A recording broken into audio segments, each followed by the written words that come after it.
সংবিধান সংশোধন ছাড়াই জুলাই সনদ নিয়ে শপথ বৈধ কিনা তা দেখার দায়িত্ব সুপ্রিম কোর্টের বলে মন্তব্য করেছেন স্বরাষ্ট্রমন্ত্রী সালাউদ্দিন আহমেদ। তিনি বলেছেন, আলোচনা ও আইনের ভিত্তিতে সংসদে গণভোটের মূল্যায়ন করা হবে। দীপু শিকদারের রিপোর্ট।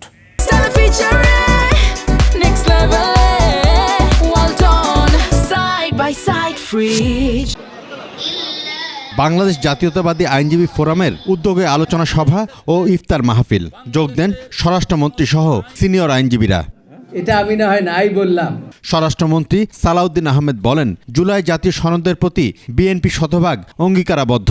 বরং যারা সমালোচনা করছে তারা স্বাক্ষর করেছে এই গত কয়েকদিন আগে। মন্ত্রী বলেন, গণভোটের রায় কিভাবে বাস্তবায়ন করা যায় সেটা নিয়ে সংসদে আলোচনা করা হবে।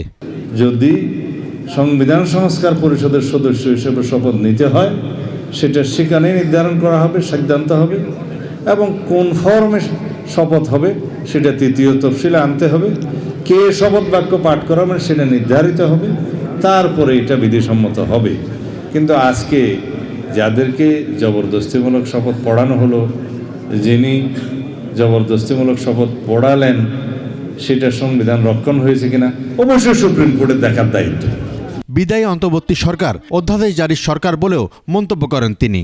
এই সরকার ছিল অন্তর্বর্তী সরকার, একটা অধ্যাদেশ জারি করার সরকার। 133টা অধ্যাদেশ জারি করেছে। সংবিধানের বাধ্যবাধকতা আছে। যেদিন জাতীয় সংসদ বসবে ইনশাআল্লাহ আগামী 12 তারিখে প্রথম সেশনেই আমরা সাংবিধানিকভাবে এই 133টি অধ্যাদেশ উপস্থাপন করতে বাধ্য।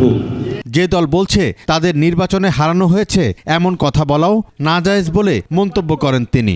তাদেরকে হারানো হয়েছে এই স্বপ্ন দেখাও তো নাজায়েজ। দীপু শিকদার, 21 টেলিভিশন, ঢাকা।